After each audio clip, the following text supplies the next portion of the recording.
एक पिता ने अपनी बेटी की सगाई करवाई। लड़का बड़े अच्छे घर से था। पिता बहुत खुश हुए। लड़के और लड़के के माता पिता का स्वभाव बड़ा अच्छा था, तो पिता के सिर से बड़ा बोझ उतर गया। एक दिन शादी से पहले लड़के वालों ने लड़की के पिता को खाने पे बुलाया।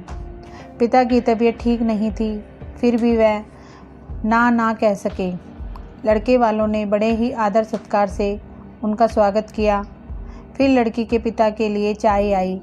शुगर की वजह से लड़की के पिता को चीनी वाली चाय से दूर रहने को कहा गया था, लेकिन लड़की के होने वाली ससुराल घर में थे तो चुप रह कर चाय हाथ में ले ली।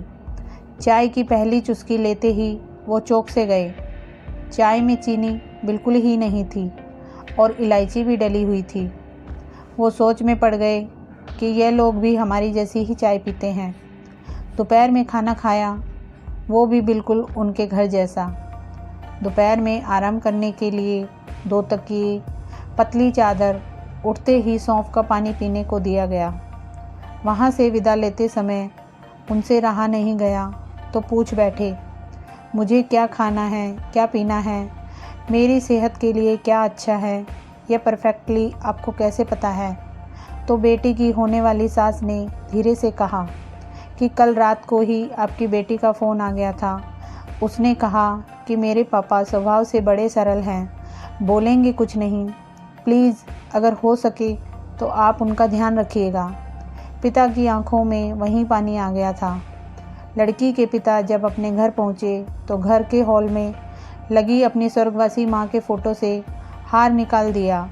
जब पत्नी ने पूछा कि ये क्या कर रहे हो, तो लड़की के पिता बोले, मेरा ध्यान रखने वाली मेरी माँ इस घर से कहीं नहीं गई है, बल्कि वो तो मेरी बेटी के रूप में इस घर में ही रहती है। और फिर पिता की आंखों में आंसू छलक गए।